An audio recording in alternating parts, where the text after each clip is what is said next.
વ્યવસ્થિત આવશે. ગયા લેક્ચરની અંદર આપણે સૌ પ્રથમ જોયું હતું આમુખના આધાર સ્તંભો. રેડી? આધાર સ્તંભો. અને ત્યારબાદ જોયું હતું બંધારણના મૂળભૂત લક્ષણો. તો આધાર સ્તંભો કયા કયા સાહેબ? તો કે લોકશાહી, સમાજવાદી અને બિન સાંપ્રદાયિકતા. આધાર સ્તંભ એટલે શું? કે બંધારણ કોના ઉપર ટકી રહ્યું છે? બંધારણ કોના ઉપર ટકી રહ્યું છે? રેડી? એવી તમામ બાબતો આની અંદર કરવાની રહેશે. શરૂઆત કરી દઉં છું, સ્ટાર્ટિંગમાં જ કહી દઉં છું કે આ ચેપ્ટરની અંદર જો તમારું ધ્યાન આની ઉપર નહીં હોય તો એક એક લાઈનમાં એક એક શબ્દ આવે છે તો નહીં સમજાય. પછી એમ ન કહેતા બંધારણ છે કે નાગરિક શાસ્ત્ર છે સાહેબ અઘરું લાગે છે. આ બિનજરૂરી કોમેન્ટ બંધ કરી દો. ટેસ્ટ ક્યારે છે, એક્સ્ટ્રા લેક્ચર ક્યારે છે? હમણાં જ સાહિલ સરે કીધું એમ કે આપણી એપ્લિકેશનમાં બધા જ ઓપ્શન છે અને જ્યારે ત્યારે જે તે વસ્તુ હશે એનો વોટ્સઅપની અંદર મેસેજ આવી જશે. તમારા ગ્રુપની અંદર વોટ્સઅપમાં મેસેજ આવી જશે. રેડી? મેસેજ આવી જશે. મેસેજ મુકાઈ જશે એટલે તરત જ એની કહેવાય કે ફોર્મેટ જે હોય છે એ આપણું આવી જશે.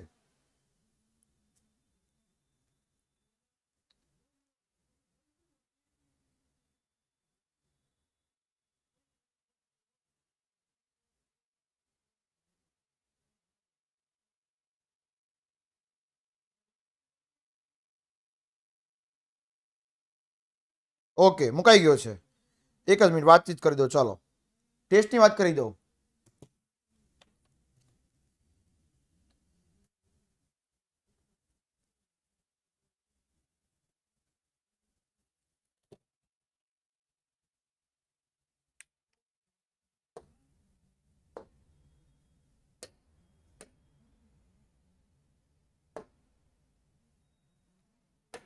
જેની આતુરતાથી જોઈ રહ્યા છો ને રાહ, એવી ટેસ્ટની ચર્ચા કરી દો સૌ પ્રથમ, એટલે જીવને શાંતિ થઈ એમ કે ને.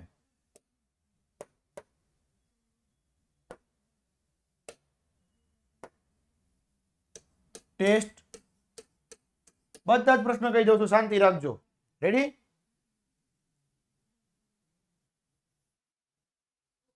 ટેસ્ટ તો કે 30 માર્ક, 30 ગુણ. રવિવારે સવારે 9 વાગે, એક્ઝેક્ટ 9 વાગે, એટલે તમારા જે વોટ્સઅપ ગ્રુપ જે છે, બરાબર, આ વોટ્સઅપ ગ્રુપની અંદર પેપર મુકાઈ જશે.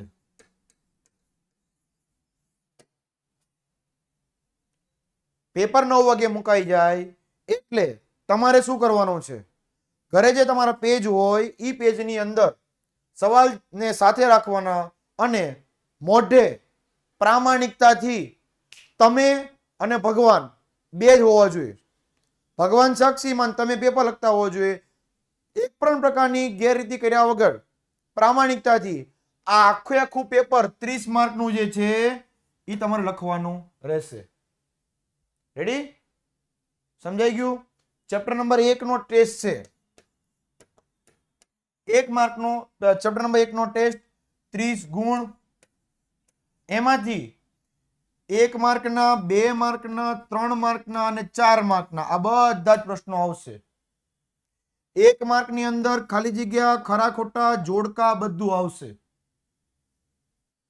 રેડી? આઈએમપી શું? તો કે બેટા લેક્ચર જોયેલા એ બધાના આઈએમપી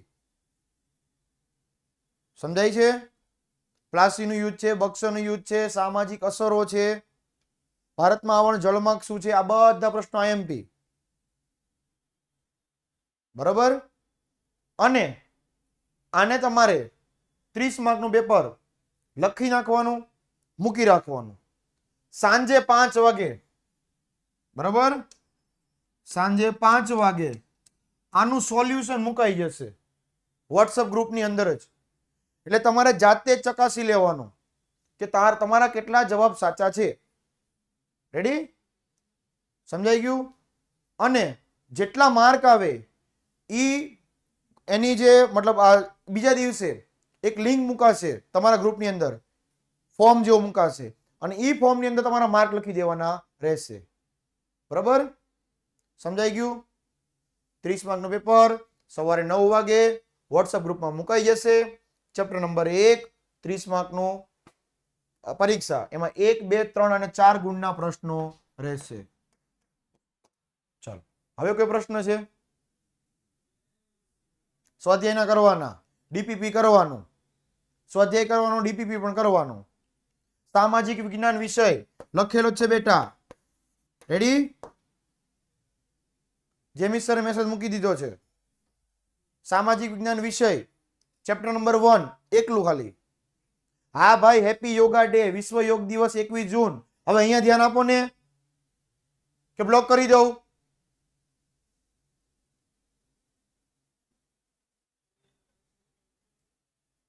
ચલો, હા, પેરેન્ટ્સ પાસેથી પણ તમે ચેક કરાવી શકો છો, અને પેરેન્ટ્સને સામે રાખીને જ લખજો મોટા ભાગે. રેડી? તો પ્રામાણિકતા રહેશે, તો પ્રામાણિકતા રહેશે. અને સાહેબ એટલું યાદ રાખજો, પ્રામાણિકતાથી લખશો તો સારા ગુણ આવશે. શું નથી આવડતું, શું આવડે છે, એના માટે ચકાસણી માટે પેપર રાખવામાં આવે છે. પરીક્ષા એટલે શું, કેટલું આવડે ને કેટલું નથી આવડતું. પ્રામાણિકતા રાખેલી હશે તો ખબર પડશે કે હવે આપણે હજી આટલી મહેનત કરવાની છે. બેટા પેપર મોકલી દેવામાં આવશે, ઘરે જાતે લખી નાખવાનું પેપર. આ પરીક્ષાની પદ્ધતિ. ચલો, સ્વાધ્યાય લખવાનું નથી નોટમાં, સ્વાધ્યાય લખવાનું નથી, તમારે ખાલી ડીપીપી લખવાનું છે. બરાબર?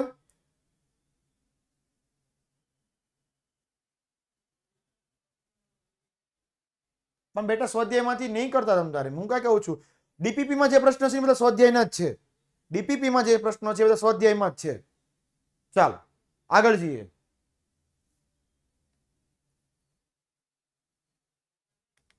એકદમ ફાલતુ ને વાહિયાત સવાલ પૂછો છો. આમુખના આધાર સ્તંભો.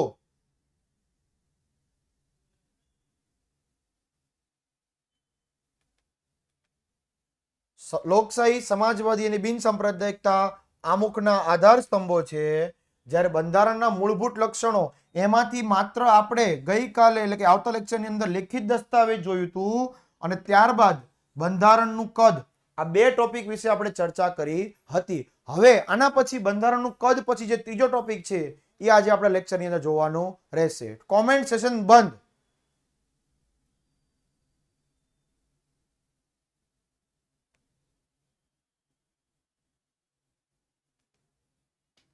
અને આ ચેપ્ટરની અંદર બધા જ આપણે પ્રશ્નો લેશું, બધા જ શબ્દો લેશું, એક એક માહિતીને સમજણ આપું, છતાં પણ એવું લાગે કે કદાચ નથી સમજાણું, તો આ લેક્ચરને આપણા આખા ચેપ્ટરના 8મા ચેપ્ટરના બધા જ લેક્ચર એપ્લિકેશનની અંદર મુકાયેલા છે, અને રેકોર્ડિંગ લેક્ચર જોઈ લેજો. વારંવાર જોશો, વારંવાર યાદ રાખશો, એકની એક બાબતને લખીને મોઢે કરશો ત્યારે આવડશે. બરાબર? ચાલો, આજનો આપણો ટોપિક છે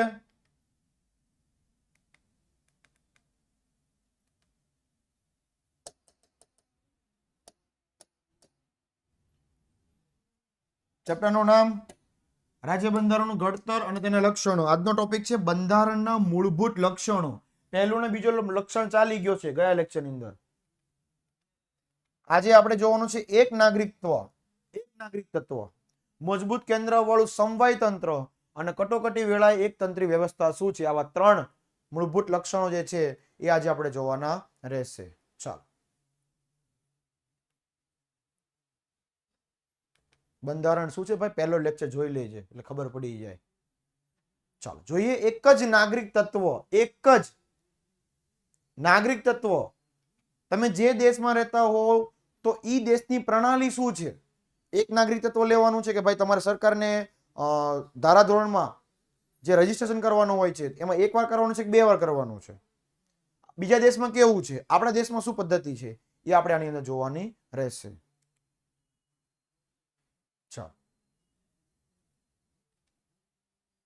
અમેરિકા જેવા દેશની અંદર દરેક વ્યક્તિ અમેરિકા દેશમાં બેવડું એટલે 2 નાગરિક તત્વ ધરાવે છે. જેમાં પહેલું એટલે કે યુનાઇટેડ સ્ટેટ ઓફ અમેરિકા, જેને આપણે યુએસએ ના નામે ઓળખીએ છીએ. Ready? United state of America એટલે યુએસએ. એટલે અમેરિકામાં 2 નાગરિક તત્વ લેવાના. પહેલું કોનું? તો કે યુનાઇટેડ સ્ટેટ ઓફ અમેરિકાનું એટલે યુએસએ નું લેવાનું. બીજું નાગરિક તત્વ તો કે તમે જે રાજ્યમાં વસવાટ કરો છો, એટલે કે તમે જે રાજ્યમાં રહો છો એનું નાગરિકત્વ લેવાનું રહેશે. એટલે અમેરિકાનું પણ લેવાનું, અને અમેરિકામાંથી ધારો કે તમે પેન્સિલ્વેનિયા રાજ્યમાં રહો છો, રેડી, એનું પણ લેવાનું. એટલે 1 અને 1 બે રાજ્ય નાગરિકત્વ લેવાના અમેરિકામાં, ભારતની વાત કરતા નથી. રેડી, અમેરિકાનો તમે ફ્લેગ જોઈ શકો છો. જ્યારે ભારતમાં, તો કે ભારતમાં તમે ગમે તે રાજ્યમાં રહેતા હોવ, પરંતુ એક જ નાગરિકત્વ લેવાનું છે, એક જ. અમેરિકામાં કેટલા? 2. ભારતમાં કેટલા? 1. એટલે કે ભારતીય નાગરિક જ ધરાવીએ છે. ભારતના તમે કોઈ પણ ખૂણામાં રહ્યો, ભારતના તમે ગમે તે રાજ્યમાં, જમ્મુ કાશ્મીરમાં થી લઈ નીચે કન્યાકુમારી, બરાબર, આ બાજુ ગુજરાત થી લઈ અને અસમ સુધી, કોઈ પણ રાજ્યમાં લ્યો, એક જ નાગરિકત્વ ધરાવવાનું છે. ભારતનો સરસ મજાનો ફ્લેગ, સારે જહાં સે અચ્છા હિન્દુસ્તાન અમારા. આપણે ત્યાં રાજ્યની અલગ અલગ નાગરિકત્વ જેવું કઈ છે નહીં. ભારત રાજ્યની અંદર નાગરિકત્વ જેવું કઈ છે નથી, બરાબર. ચલો, અને આની અંદર એક એવો મુદ્દો છે કે માત્ર જમ્મુ કાશ્મીર રાજ્યમાં જ 2 નાગરિકત્વ લેવાના છે, પણ એ રાજ્ય પૂરતી સીમિત આપેલું છે. માત્ર ને માત્ર જમ્મુ કાશ્મીરમાં જ એવું છે, પણ ભારતમાં કે તો એક જ.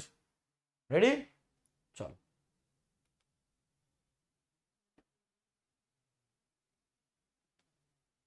ચોથું કીધું મજબૂત કેન્દ્ર વાળું સમવાય તંત્ર. સમવાય તંત્ર એટલે સમૂહ દ્વારા ચાલતું તંત્ર, જેમાં કેન્દ્ર કક્ષા હોય, રાજ્ય કક્ષા હોય, અથવા તો કોઈ બંનેનું ભેગા થઈને જે તંત્ર કરવામાં આવે છે.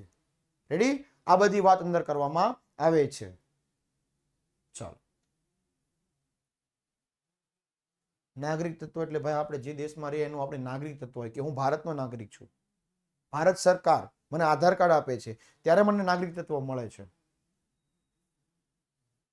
ચાલો, નોટમાં શું લખવાનું એ પણ કહું. હા,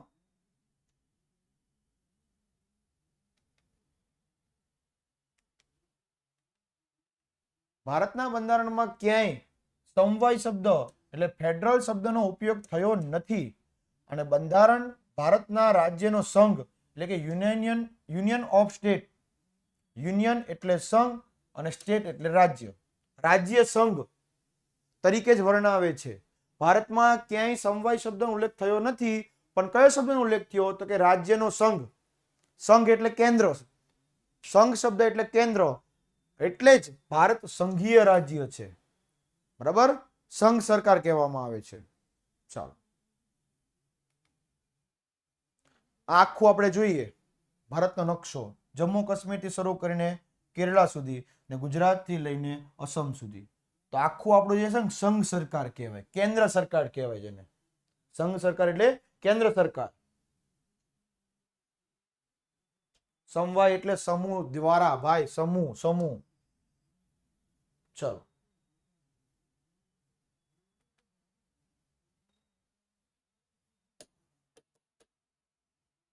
હક નહીં થાય જ્યાં સુધી. સંઘ શબ્દ દ્વારા ભારતમાં સંઘ એટલે કે કેન્દ્ર, કીધું ને મેં હમણાં, સંઘ એટલે કેન્દ્ર, સંઘ એટલે કેન્દ્ર, સંઘ એટલે કેન્દ્ર. જ્યાં જ્યાં ચેપ્ટરમાં સંઘ શબ્દ આવે એટલે યાદ રાખવાનું કેન્દ્રની વાત કરે છે. કેન્દ્ર એટલે આખો દેશ, બરાબર, આપણે એમ કે ને કેન્દ્ર સરકાર દ્વારા.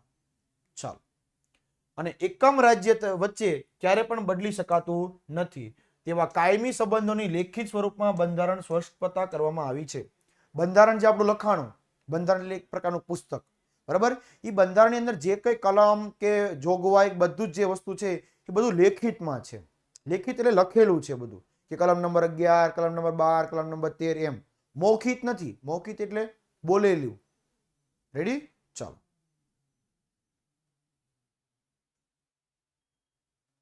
ભાઈ ગોસ્વામી, અહીંયા ભણવામાં ધ્યાન દે ને ભાઈ, બરાબર.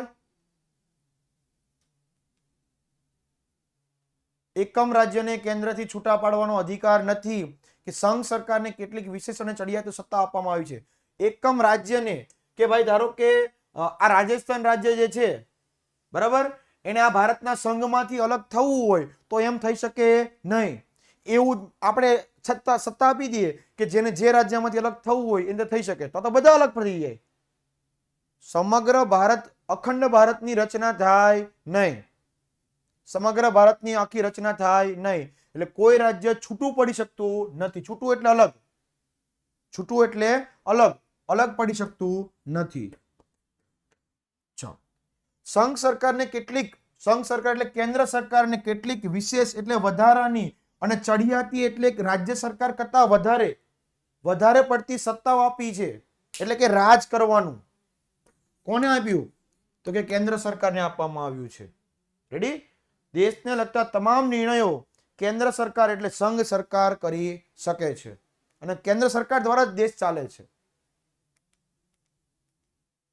ચાલો અહીંયા આપણે નકશામાં જોઈએ કેન્દ્ર સરકાર, સંઘ સરકાર. બરાબર?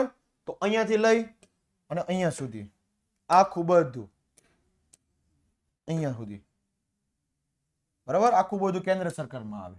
હવે હું એમ કહું આ થઈ ગયું કેન્દ્ર.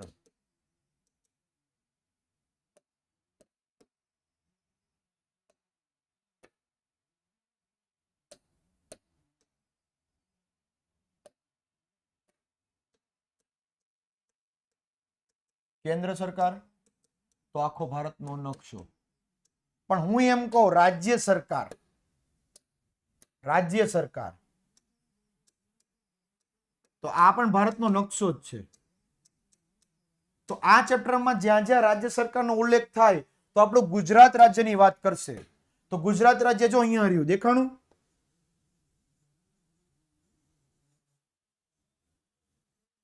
રેડી? કેન્દ્ર સરકાર કહે તો આખો દેશ સમજવાનો, રાજ્ય સરકાર કહે તો આટલું જ સમજવાનું. કેન્દ્ર સરકારનું બીજું નામ છે સંઘ સરકાર. ચાલો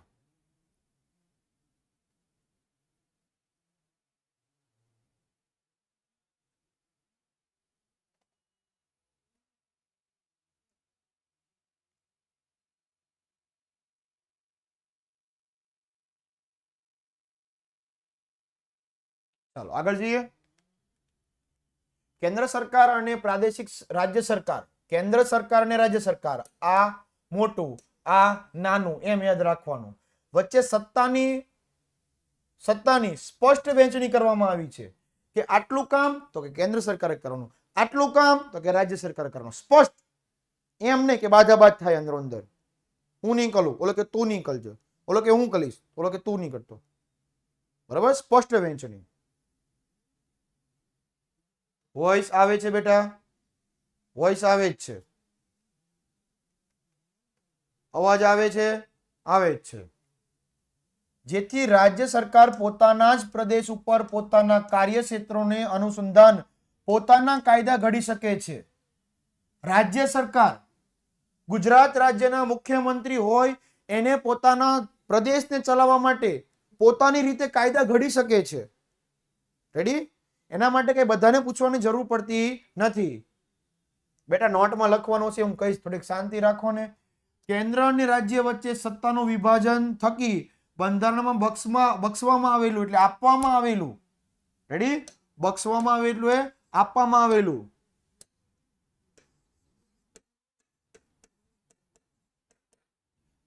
આવેલી સત્તાઓ ભોગવે છે. કેન્દ્ર અને રાજ્ય વચ્ચે સત્તાનું વિભાજન થયું એમાં બંધારણમાં બક્ષવામાં આવેલી સત્તાઓ ભોગવે છે, જેમાં સમવાય તંત્રમાં તટસ્થ, બરાબર, નિષ્પક્ષ, તટસ્થ એટલે સાચું શું ખોટું શું સરખું વ્યવસ્થિત સત્ય, નિષ્પક્ષ કોઈના પક્ષમાં નહીં કે ભાઈ તું મોટો એટલે તું સાચો જ એમ નહીં, અને સ્વતંત્ર ન્યાયતંત્ર છે. ન્યાયતંત્ર પોતાની રીતે અલગથી નિર્ણય લઈ શકે છે. આ ન્યાયતંત્રનું ચિત્ર, કોર્ટ જેને કહીએ છીએ ને આપણે, સર્વોચ્ચ અદાલત, વડી અદાલત, તાલુકા અદાલત, જિલ્લા અદાલત. રેડી? ચલો આ કહેવાય ને ત્રાજવું છે કે કોઈ એક બાજુ, કોઈ ઊંચું, કોઈ નીચું એમ નહીં. ન્યાયની તમે દેવી જો તો એના હાથમાં ત્રાજવું કેવું હોય? સમાન હોય. રેડી? ચલો અહીંયા મેં સ્પષ્ટ કીધું કે ભાઈ કોઈ એક પલ્લું ઉપર ને કોઈ એક પલ્લું નીચે હોય તો તટસ્થતાથી નિર્ણય લીધો કહેવાય નહીં. સમજાય છે? ચાલો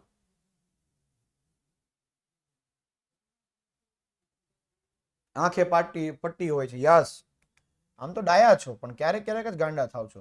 જે કેન્દ્ર અને રાજ્ય વચ્ચે સત્તા અને કાર્યની વિભાજન સંદર્ભે કોઈ મડાગાંઠ એટલે ઝઘડો, કેન્દ્ર અને રાજ્ય વચ્ચે કોઈ પણ વચ્ચે મતભેદ ઉભો થાય, ક્યારેક મડાગાંઠ થાય, મડાગાંઠ એટલે ઝઘડો ઉભો થાય, તો બંધારણનું અર્થઘટન કરી તેનું નિરાકરણ લાવવાનું કામગીરી છે.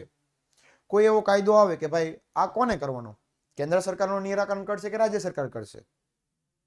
ઝઘડો ઉભો થાય ને, કેન્દ્ર સરકાર કરશે કે રાજ્ય સરકાર કરશે, તો ત્યારે શું કરવું? બંને વચ્ચે સમાધાન કોણ કરાવે? તો કે બંધારણ. બંધારણની અંદર આ બધી બાબતો સ્પષ્ટ કરવામાં આવી છે. એટલે એનું અર્થઘટન પણ કર્યું છે ને નિરાકરણ એટલે સમસ્યાને હલ કરવી. રેડી? સમસ્યા જે ઊભી થાય એનું હલ કરવી એટલે કે એનું નિરાકરણ કરવું, પ્રોબ્લેમને સોલ્વ કરવી અંગ્રેજીમાં કહીએ તો.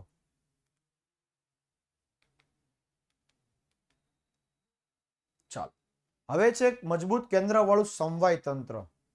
જો તમે કેન્દ્રની યાદી, રાજ્યોની યાદી અને સંયુક્ત યાદી, કે ભાઈ અંદરો અંદર ઝઘડા ન થાય એટલા માટે સ્પષ્ટ કીધું કે ભાઈ કેન્દ્ર અરે આટલું જ કરવાનું, રાજ્ય અહીંયા બેટા તારે આટલું જ કરવાનું, અને સંયુક્ત એટલે કે બંને ભેગા મળીને બરાબર બાંધવાની આટલું કામ તો કે સંયુક્ત કરીને કરવાનું. રેડી? ચાલો,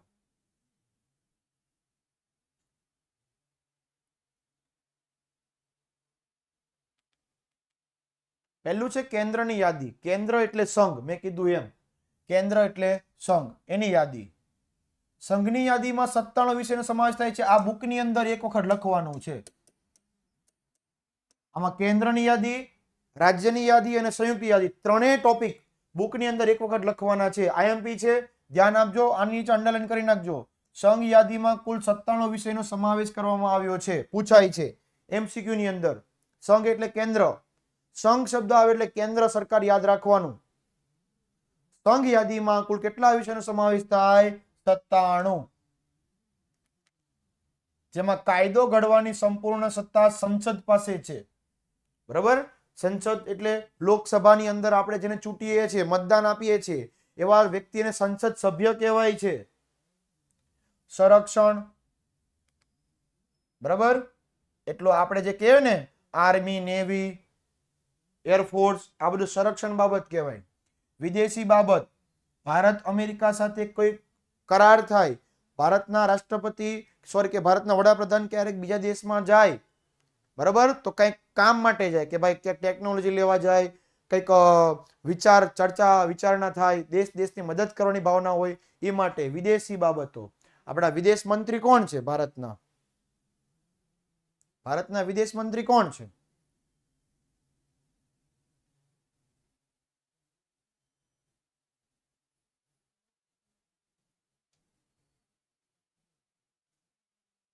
S Jaishankar. Yes, right answer, S Jaishankar. પછી અણુશક્તિ, અણુ પરમાણુ, એ બધી વાત કરે છે. નાણું એટલે જો અહીંયા આપી દીધું પૈસા, બરાબર, પૈસા. વીમો, ઇન્સ્યોરન્સ, આપણને બીમાર પડીએ, હોસ્પિટલમાં દાખલ કરે તો વીમો લીધેલો હોય તો વીમા કંપની આપણને બિલ ચૂકવે. કેમ? કારણ કે આપણે દર વર્ષે અમુક પ્રીમિયમ ભરીએ, 5,000, 10,000, 15,000, એને વીમો કહેવાય, મેડિક્લેમ. બેન્કિંગ, બરાબર, આપેલું છે અહીંયા.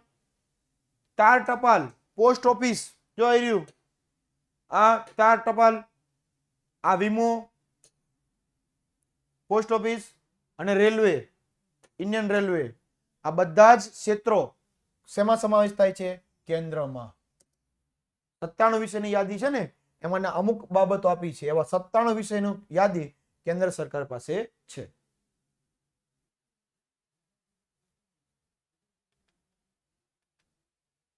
હવે છે રાજ્યની યાદી. તો કે રાજ્યની યાદીમાં તો કે 66 વિષય. ઓલામાં કેટલા હતા? 97. જેમના પર કાયદો ઘડવાની સંપૂર્ણ સત્તા રાજ્યની છે. કેન્દ્રમાં કોની પાસે હતી? સંસદ પાસે હતી. રાજ્યમાં તો કે ધારાસભા પાસે છે, બરાબર, જેને ધારાસભાને વિધાનસભા પણ કહેવામાં આવે છે.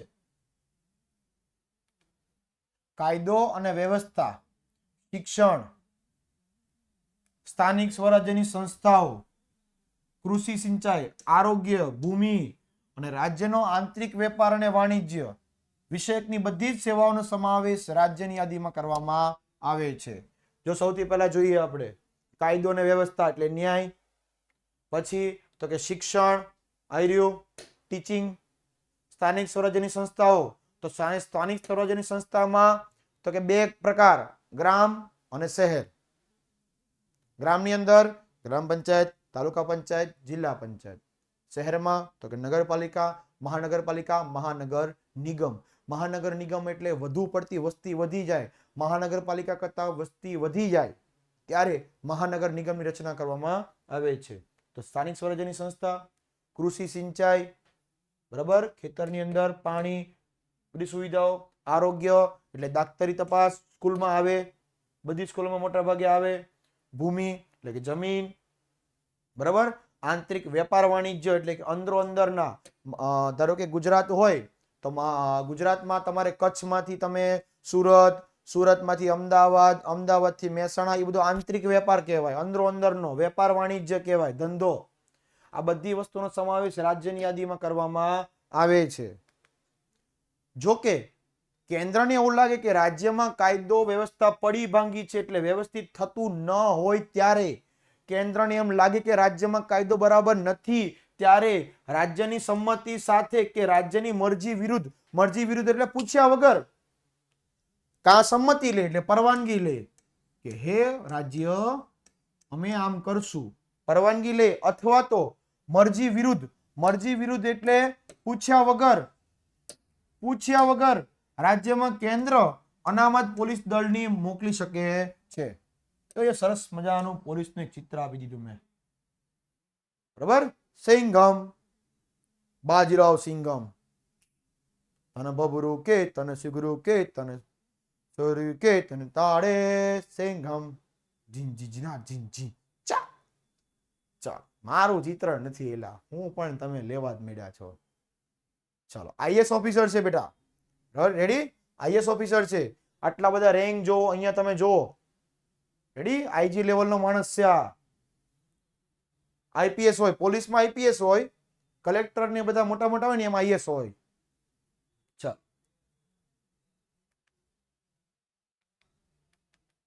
હવે છે સંયુક્ત યાદી. તો સંયુક્ત યાદીમાં 47 વિષય, બરાબર, જેમાં કાયદો ઘડવાની સત્તા કેન્દ્રને અને રાજ્ય બંને ધરાવે છે. કેન્દ્રની યાદીમાં કેન્દ્ર સરકાર, રાજ્યની યાદીમાં રાજ્ય સરકાર. જ્યારે સંયુક્ત યાદીમાં તો કે કેન્દ્ર અને રાજ્ય બંનેઓને આપી છે. પરંતુ રાજ્યનો કાયદામાં વિવાદ કે સંઘર્ષ ઉભો થાય ત્યારે કેન્દ્રનો કાયદો ચડિયાતો, એટલે કે રાજ્ય કોઈક નિયમ બનાવે અને કેન્દ્રને એમ લાગે કે આ રાજ્યનો નિયમ ખોટો છે, બરાબર, ત્યારે કેન્દ્રનો નિયમ સાચો કે રાજ્યનો સાચો, તો કેન્દ્રનો કાયદો ચડિયાતો એટલે મોટો ગણાય. કેન્દ્રનો કાયદો મોટો ગણાય છે અને સર્વોપરી છે, એટલે કે બધાને માન્ય હોય તેવો છે. રેડી? સંયુક્ત યાદીમાં કોઈ પણ પ્રકારનું મુશ્કેલી સર્જાય કેન્દ્ર અને રાજ્ય વચ્ચે કે ભાઈ હું નિયમ બનાવું, બોલો કે હું નિયમ બનાવું, બરાબર, આવી પરિસ્થિતિમાં નિયમ કોનો સાચો? તો કે કેન્દ્રનો. ચલો,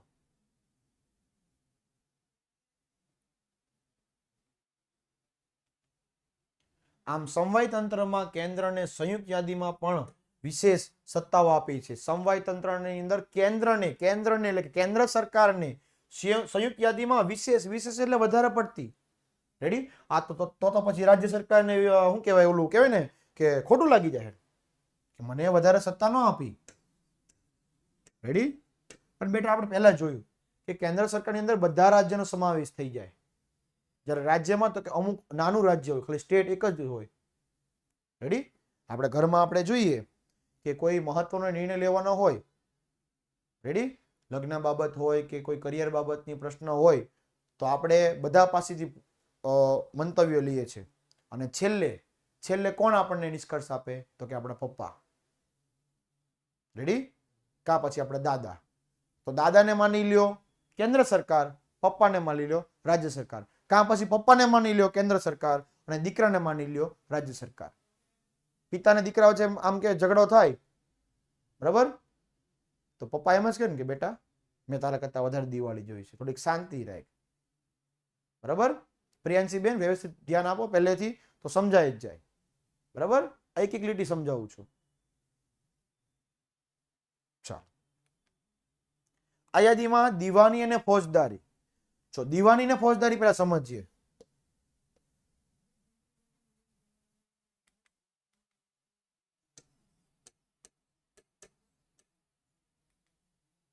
ચાલો, દીવાની એટલે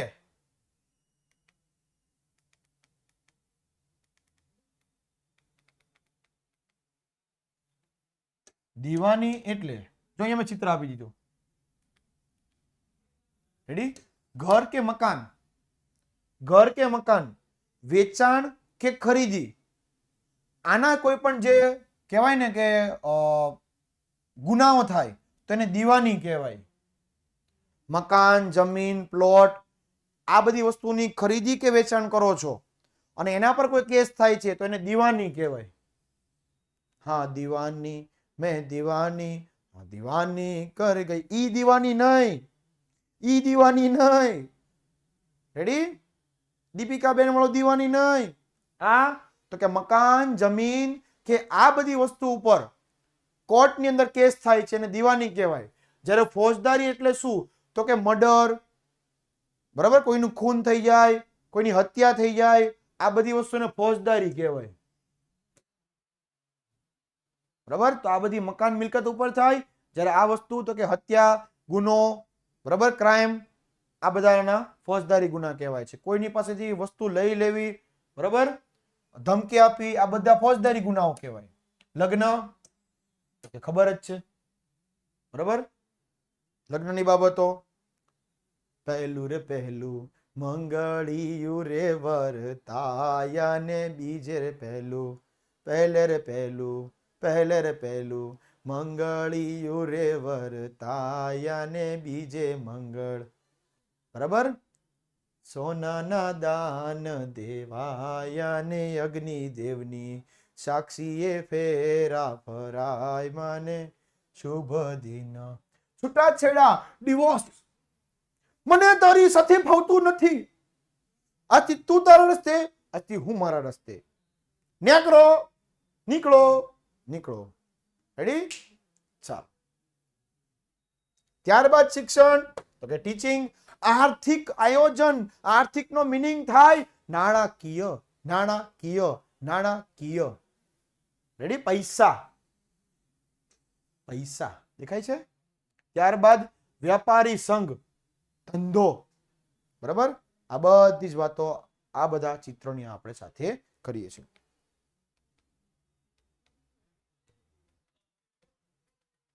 ચાલો આગળ જઈએ. તો કે શેષ સત્તાઓ. શેષ સત્તાઓ એટલે બાકી રહેલી. બાકી રહેલી ક્યાં બાકી રહી સાહેબ? તો કે જે કેન્દ્રમાં ન હોય, જે રાજ્યમાં ન હોય, કે જે આપણે હમણાં જોયું કે સંયુક્ત, એમાં પણ ન હોય, છતાં પણ કંઈક બાકી રહી ગયું હોય, ઓલું કે ને વધેલું ઘટેલું કંઈક અમુક અમુક રહી ગયું હોય, આ બધી શેષ સત્તાઓ કહેવાય. તો કે જે વિષયમાં કેન્દ્ર રાજ્ય વચ્ચેની સ્પષ્ટ વહેંચણી થઈ ન હોય તેવા વિષયનો સમાવેશ શેષ સત્તાઓમાં કરવામાં આવે છે. રેડી? ચાલો, આ વધારાના વિષયો કે શેષ સત્તાઓમાં કાયદો ઘડવાની કે તેમાં ફેરફાર કરવાની સંપૂર્ણ સત્તા કોની પાસે છે? કેન્દ્ર સરકાર પાસે છે, એટલે સંસદ પાસે છે. રેડી? શેષ સત્તાઓની જવાબદારી કોની પાસે છે? અંડરલાઈન કરજો, કેન્દ્ર સરકાર પાસે છે. બેટા મારા આ લેક્ચરની અંદર જેટલા શબ્દો જે વ્હાઈટ કરેલા હોય, અલગ કલરથી તરી આવતા હોય ને, એટલા શબ્દો પર તમારે અંડરલાઈન કરી જ નાખવાની. જેટલા અક્ષરો અલગ પડતા હોય, ધારો કે આખો કલર લીલો છે ને આમાં વ્હાઈટ ટચ કર્યો છે અલગથી, તો આ બધા ઉપર તમારે અંડરલાઈન કરી દેવાની. અને આટલા શબ્દો મહત્વના હોય, આટલા શબ્દો મહત્વના હોય. રેડી? ચોપડી નામ કે ચિત્રી નાખવાની આખી, ત્યારે જ સમજાશે. વાંચવા બેસશો એટલે અગત્યના શબ્દો ત્યારે જ સમજાશે, અંડરલાઈન કરી હશે ત્યારે. આ નોટમાં લખવાનું, કેન્દ્ર સરકાર લખવાની છે, રાજ્ય સરકાર લખવાની છે, સંયુક્ત સરકાર લખવાની છે. ચાલો, ભારતમાં કેન્દ્ર અને રાજ્ય વચ્ચે નાણાકીય સાધનો પણ વહેંચણી કરવામાં આવી છે, જેમાં અબકારી જકાત, જકાત એટલે કે જે માલ ઉપર જે ધંધો કરે અને ઉત્પાદન કરેલું હોય એના ઉપર પૈસા લેવામાં આવે છે, એટલે કર લેવામાં આવે છે. તો અબકારી જગતનો મિનિંગ શું થાય? ઉત્પાદનની ઉપર લેવામાં આવતો કર એને અબકારી જગત કહેવાય. પછી બીજો શબ્દ છે આયાત નિકાસ. આયાત એટલે આપણા દેશની અંદર વસ્તુઓ આવે, નિકાસ એટલે આપણા દેશમાંથી બીજા દેશમાં જાય. તો એની શોર્ટકટ શું? તો કે આમ યાદ રાખવાનું, આયાત નિકાસ. આયાત નિકાસ. આયાત એટલે આપણા દેશની અંદર માલ આવે, જો આવ્યું અહીંયા આવ્યું, આ નિકાસ એટલે જાય. મારી સાથે કરો ચાલો, આયાત નિકાસ, આયાત નિકાસ. 10 વાર કરો એટલે યાદ રહી જાય. આયાત નિકાસ જકાત, આવક વેરો, બરાબર, ઇન્કમ ટેક્સ, આવક વેરો વગેરે વધુ આવકો આપતા કરવેરા એટલે કે ટેક્સ કેન્દ્રને ફાળવવામાં આવ્યા છે. પણ હવે સરકાર છે ને બધું બંધ કરી દીધું. એક જ જીએસટી. જીએસટી એક જ, બધું જ કરને બંધ કરી દીધા. મને સમય ખબર છે ભાઈ, અહીંયા ધ્યાન આપતું પેલા ખાલી. રેડી? બધા જ ટેક્સ બંધ, એક જ ટેક્સ, બરાબર, જીએસટી. જ્યારે વેચાણ વેરો એટલે કઈ વસ્તુને આપણે વેચીએ એના પર આપણે ટેક્સ ભરવો પડે. મનોરંજન વેરો, પિક્ચર જોવા જાવ. મહેસૂલી એટલે જમીન ઉપર લેવામાં આવતો કર. શિક્ષણ વેરો, ટીચિંગ ઉપર. આ બધી આવકો ધરાવતા સરકારને રાજ્ય પાસેથી ગ્રાન્ટ એટલે કે અમુક સહાય મળે. ગ્રાન્ટ એટલે સહાય. કેન્દ્ર સરકાર રાજ્ય સરકારને આમ પૈસા આપે અમુક, કે ભાઈ આલ્યો ઉછીના પૈસા, તમે રાજ્યનો સારો વહીવટ કરજો. અને આર્થિક સહાય આપે છે. આર્થિક સહાય એટલે નાણાકીય સહાય, બરાબર. ચાલો,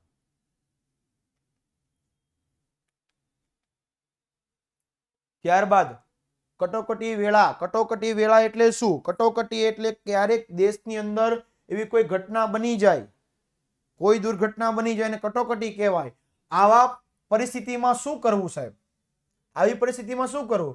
તો કે 3 પ્રકારની જોગવાઈઓ આપી. પહેલું કીધું કે યુદ્ધ કે બાહ્ય આક્રમણ. બાહ્ય આક્રમણ એટલે બહારથી કોઈ આક્રમણ, સશસ્ત્ર બળવો, બરાબર. જેવા સંજોગોમાં રાષ્ટ્રીય સલામતી જોખમાય તો આવી પરિસ્થિતિમાં કટોકટી જાહેર કરી શકાય છે. કોઈ દેશ આપણા દેશ ઉપર હુમલો કરે ત્યારે કટોકટી શાસન જાહેર કરવામાં આવે છે.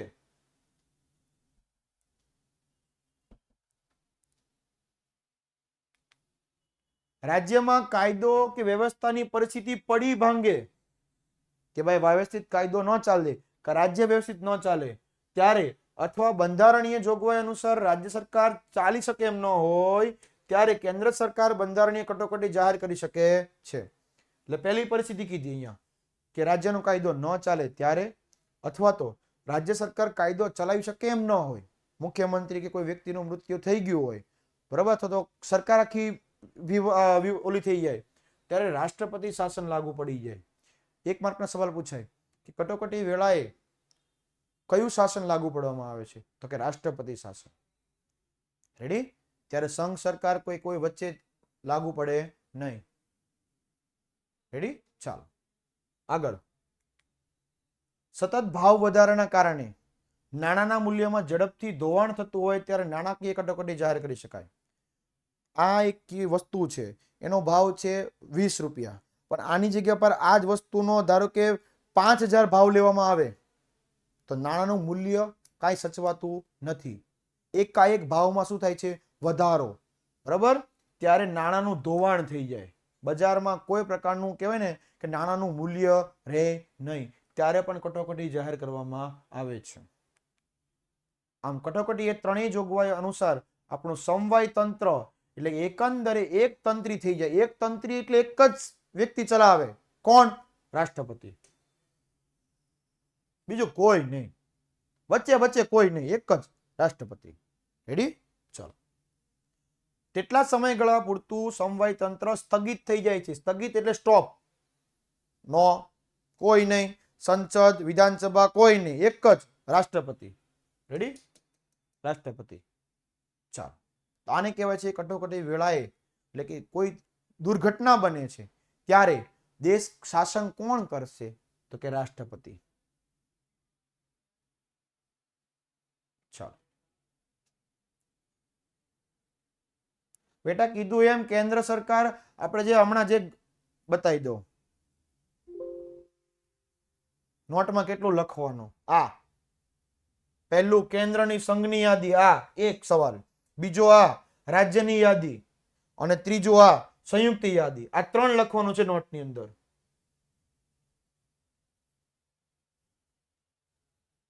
બરાબર. ચાલો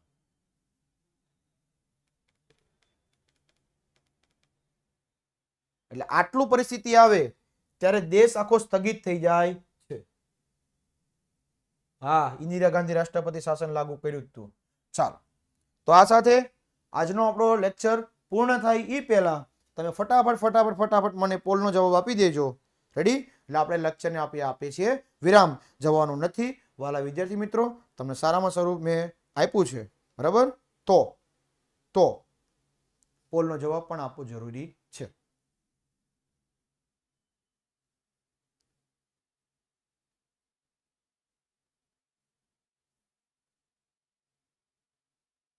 ચાલો,